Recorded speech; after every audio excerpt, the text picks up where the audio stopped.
Welcome to sauce TV. నేను మీ సుప్రియ. మేము Pithapuram MLA తాలూకా అంటూ జన సైనికులు రచ్చరచ్చ చేస్తున్నారు. ఎక్కడ చూసినా పిఠాపురంలో హోర్డింగ్స్ కనిపిస్తున్నాయి. మేము ఎమ్మెల్యే తాలూకా అంటూ ఎక్కడ చూసినా ఇదే బోర్డులు కనిపిస్తున్నాయి. అసలు ఇదేంటి, ఇంకా ఎలక్షన్ ఫలితాలు రాలేదు కదా అనుకుంటున్నారా? ఇదేనండి వింత. ఎక్కడ చూసినా చాలా హుందాగా ధైర్యంగా చెప్పేస్తున్నారు, ఖచ్చితంగా ఈసారి 1,00,000 మెజార్టీతో పవన్ కళ్యాణ్ గెలుస్తారని. ఈ ధీమాతోనే వారు ఇలా ప్రవర్తించడం కనిపిస్తోంది. ఇక వివరాల్లోకి వెళ్ళినట్లయితే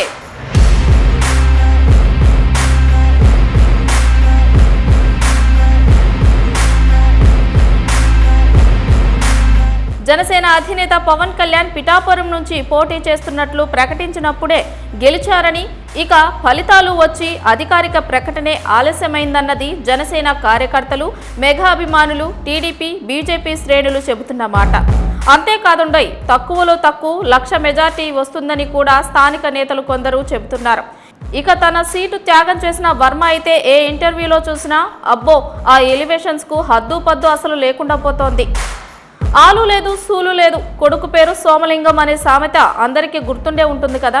ఇప్పుడు జనసేన నేతలు, కార్యకర్తలు ఇస్తున్న ఎలివేషన్స్ కు సరిగ్గా ఈ మాటలే గుర్తుకొస్తున్నాయని తెగ కౌంటర్లు ఇస్తున్నారు వైసీపీ కార్యకర్తలు. ఎక్కడ చూసినా నేమ్ ప్లేట్లు దర్శనమిస్తున్నాయి. కార్లు, బైక్లు, ఆటోలు, ఇలా ఒకటి కాదు రెండు కాదు. సోషల్ మీడియాలో ఓపెన్ చేసిన పిఠాపురం వెళ్ళినా సరే పిఠాపురం ఎమ్మెల్యే గారి తాలూకా అనే బోర్డులే కనిపిస్తుండటంతో జనాలంతా ఆశ్చర్యంగా తిలకిస్తున్న పరిస్థితి కనిపిస్తోంది.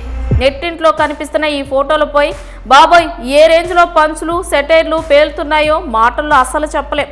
దీంతో జనసేన వర్సెస్ వైసీపీ కార్యకర్తలుగా ట్విట్టర్ వేదికగా తిట్టిపోసుకుంటున్నారు. నేతలను అభిమానించి ఎవరైనా తమ అభిమానాన్ని ఎలాగైనా చాటుకోవచ్చు, అందులో తప్పేం లేదు. ఈసారి పవన్ ఎట్టి పరిస్థితుల్లోనూ గెలిచి తీరుతారని, అసెంబ్లీలోకి అడుగుపెట్టి చూపిస్తారని గట్టి నమ్మకంతోనే అభిమానులు ఉన్నారు. అయితే అసెంబ్లీలోకి అడుగు కాదు కదా, గేటు కూడా తాకనివ్వమని వైసీపీ శపథాలు చేస్తోంది. దీంతో మరో అడుగు ముందుకేసిన జన సైనికులు పవన్ గెలవడమే కాదు, కూటమి గెలిస్తే సీన్ వేరేలా ఉంటుందని హోంశాఖ బాధ్యతలు స్వీకరించినా పెద్దగా ఆశ్చర్యపోనక్కర్లేదంటూ చెప్పుకుంటున్న పరిస్థితి కనిపిస్తోంది.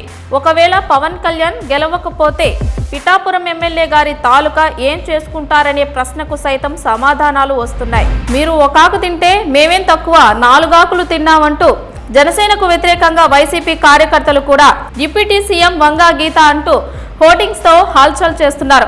ఎక్కడ చూసినా ఈ బోర్డులే కనిపిస్తున్నాయి.